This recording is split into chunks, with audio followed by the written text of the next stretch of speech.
ঠাকুরদাদা আসলে রবীন্দ্র জীবনীকার যে প্রভাত কুমার মুখোপাধ্যায়, তিনি আমাদের উজির বাড়িতে ত্রিপুরাতে ওখানে 4 দিনের জন্য গিয়েছিলেন।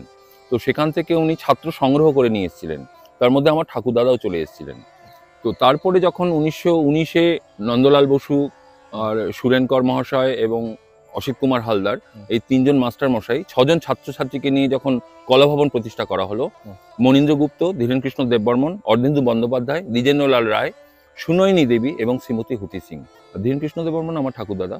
উনি এখানে নন্দলাল বসুর ছাত্র হিসেবে এখানে যোগদান দিলেন 1919-এর শেষে।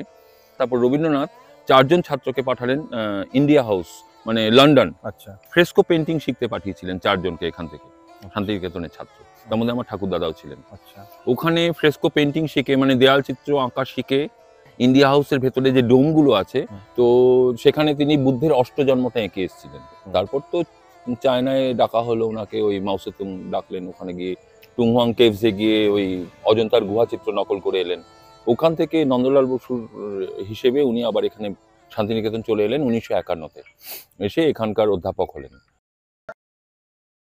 দ্য সহজ পাঠ, সহজ কথা, সঠিক তথ্য।